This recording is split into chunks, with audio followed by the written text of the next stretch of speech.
하나님께서 주시는 선한 마음으로 오늘 하루도 충만하시기를 기도합니다. 안녕하세요. 오늘 교회를 섬기는 권호양 목사입니다. 하나님은 언제나 우리 앞서 행하시고 우리의 가는 길에 구름 기둥과 불 기둥이 되어주시죠. 그러나 당장 눈앞의 이익을 바라보고 하나님이 아닌 세상을 의지한다면 그 말로는 멸망이요 죽음일 것입니다. 시편 34편에서는 여호와를 찾는 자는 모든 좋은 것에 부족함이 없으리라 말씀하고 있죠. 오늘도 하나님을 찾는 마음으로 하나님께 나아가는 우리 모두가 되기를 바라면서 열왕기상 14장 1에서 20절 말씀 함께 묵상하시겠습니다. 열왕기상 14장 1절에서 20절 말씀입니다. 그때에 여로보암의 아들 아비야가 병든지라.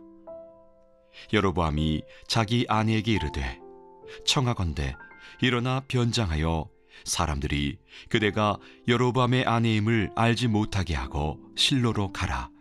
거기 선지자 아히야가 있나니 그는 이전에 내가 이 백성이 왕이 될 것을 네게 말한 사람이니라.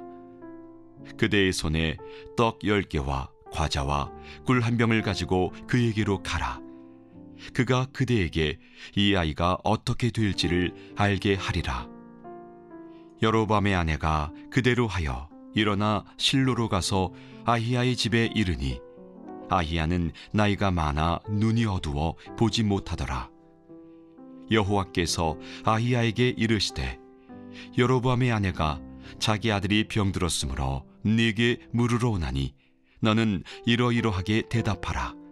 그가 들어올 때에 다른 사람인 체함이니라. 그가 문으로 들어올 때에 아히야가 그 발소리를 듣고 말하되 여로보암의 아내여 들어오라. 네가 어찌하여 다른 사람인 체하느냐. 내가 명령을 받아 흉한 일을 네게 전하리니 가서 여로보암에게 말하라. 이스라엘의 하나님 여호와의 말씀이 내가 너를 백성 중에서 들어 내 백성 이스라엘의 주권자가 되게 하고 나라를 다윗의 집에서 찢어내어 네게 주었거늘 너는 내 종 다윗이 내 명령을 지켜 전심으로 나를 따르며 나 보기에 정직한 일만 행하였음과 같지 아니하고 내 이전 사람들보다도 더 악을 행하고 가서 너를 위하여 다른 신을 만들며 우상을 부어 만들어 나를 누엽게 하고 나를 내 등 뒤에 버렸도다.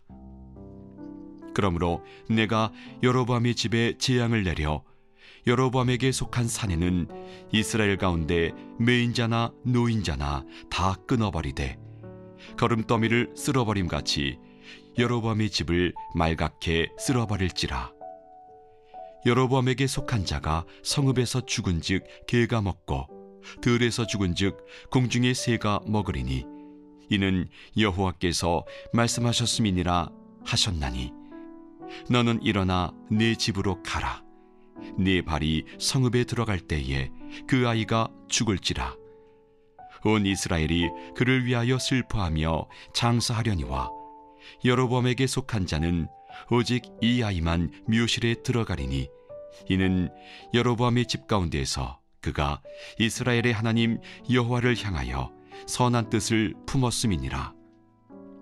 여호와께서 이스라엘 위에 한 왕을 일으키신즉 그가 그날에 여로보암의 집을 끊어 버리리라. 언제냐 하니 곧 이제라. 여호와께서 이스라엘을 쳐서 물에서 흔들리는 갈대같이 되게 하시고 이스라엘을 그의 조상들에게 주신 이 좋은 땅에서 뽑아 그들을 강 너머로 흩으시리니 그들이 아세라상을 만들어 여호와를 진노하게 하였음이니라.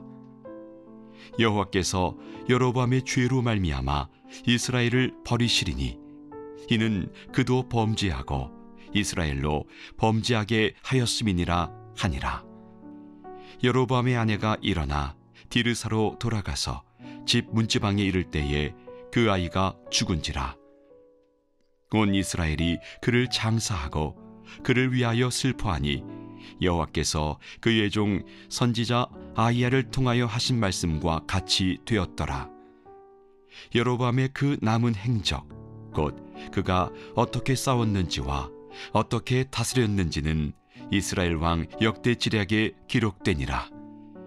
여로보암이 왕이 된 지 22년이라. 그가 그의 조상들과 함께 참해 그의 아들 나답이 대신하여 왕이 되니라.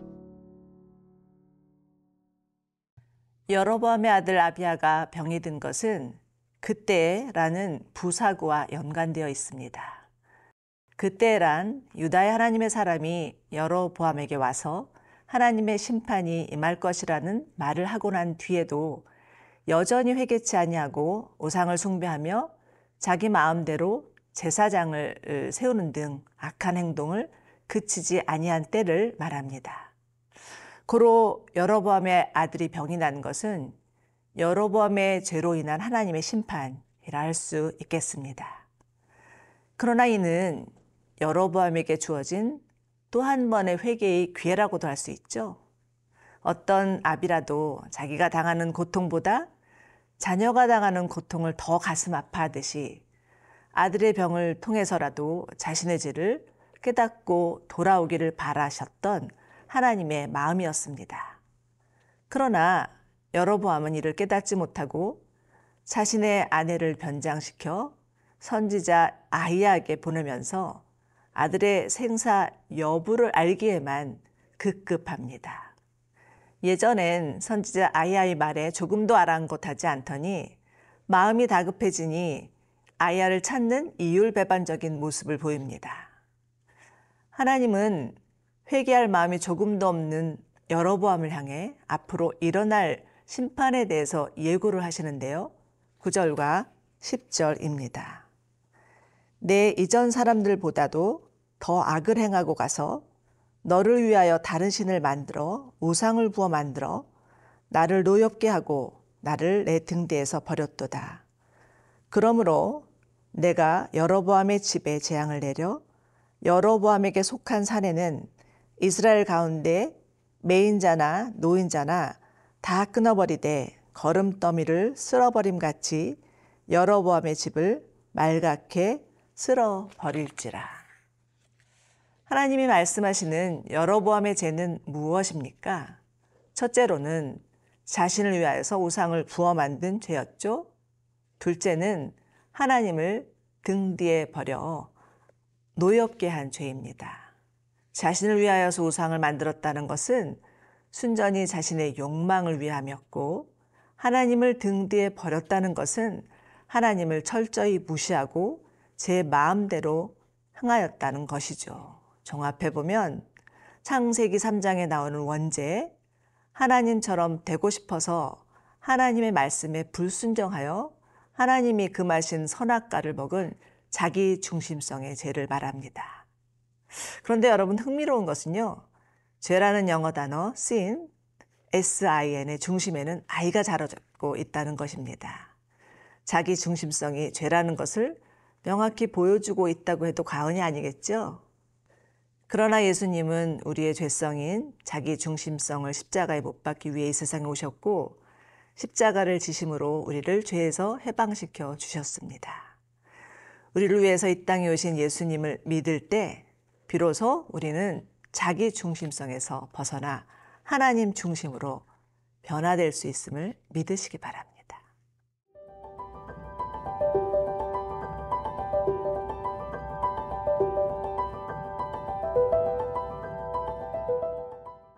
하나님이 이제 여로보암을 대신할 한 왕을 일으키실 것에 대해서 예언을 하시는데요. 그 왕은 여로보암의 가문을 멸하기 위한 도구로 선택된 자였습니다. 여로보암 역시 솔로몬의 악행에 대한 심판의 도구로 세워진 사람이었지만, 이제는 그가 똑같은 입장에서 심판을 받게 된 것이죠. 여로보암은 솔로몬의 악행을 거울 삼아 하나님을 버리고 우상을 섬기는 일만큼은 피하였으며, 다윗의 길을 따라했으나 너무나 어리석게도 자신의 당장의 정권욕에 눈이 멀어 다윗의 길을 걷지 아니하고 오로지 솔로몬이 말년에 지은 죄보다 더 악한 죄를 저지르고 맙니다. 하나님께서 여러 차례 경고하셨죠. 그러나 그는 오히려 더 점점 하나님으로부터 멀어져 갔고 결국 여로보암과 그의 가문은 이스라엘 가운데 완전히 멸절되고 맙니다. 그러나 이 여로보암의 죄는 여로보암 한 사람으로 그친 것이 아니었죠. 15절, 16절입니다. 여호와께서 이스라엘을 쳐서 물에서 흔들리는 갈대같이 되게 하시고 이스라엘을 그의 조상들에게 주신 이 좋은 땅에 뽑아 그들을 강 너머로 흩으시리니 그들이 아세라상을 만들어 여호와를 진노하게 하였음이니라. 여호와께서 여로보암의 죄로 말미암아 이스라엘을 버리시리니 이는 그도 범죄하고 이스라엘로 범죄하게 하였음이니라. 여로보암의 죄는 여로보암 한 사람뿐만 아니라 그가 속한 공동체에까지 영향을 미쳤습니다. 북이스라엘의 전 지역이 우상으로 도배되었고 그 후로도 왕조가 바뀜에도 불구하고 우상을 숭배하는 일은 그치지 않았습니다. 여러분, 아세라는 가나안의 3대 여신 중의 하나로 바알의 아내이며 풍요를 상징하는 우상이었죠. 당시 북이스라엘의 우상 숭배가 얼마나 극심하였는지 수십 년 전 고고학자에 의해 발굴된 비석문에 보면 하나님을 위하여, 아세라를 위하여 라는 글귀가 함께 적혀 있었다고 합니다. 하나님과 우상을 겸하여 섬겼던 혼합 종교가 얼마나 심각하였는지를 보여주는 한 단면이라고 할 수 있겠죠. 결국 북이스라엘은 9차례나 왕조가 바뀌다가 BC 722년에 아수르에 멸망되고 맙니다. 이스라엘의 역사는 여로보암의 길을 따라 행한 불순종의 역사 그 자체였습니다. 이처럼 여러분, 죄에는 확장성이 있으며 전염성이 있습니다. 바늘도둑이 소도둑이 된다는 말이 있듯이 별거 아니겠지라고 생각하며 지은 경미한 죄가 점점 불어나서 감당할 수 없는 죄로 번지게 되고 일파만파 다른 사람에게까지 악영향을 미칠 수 있습니다.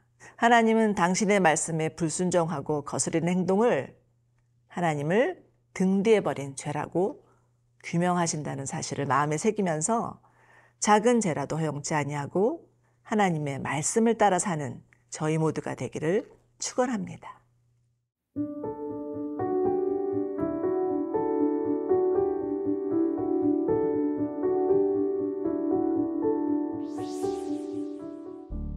하나님 아버지, 우리 안에 있는 자기 중심성을 회개하오니 용서하여 주시고 예수 그리스도의 십자가의 은혜를 경험케 하여 주시옵소서.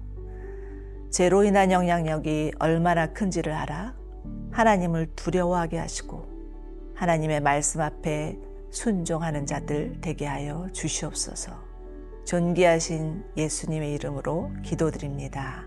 아멘.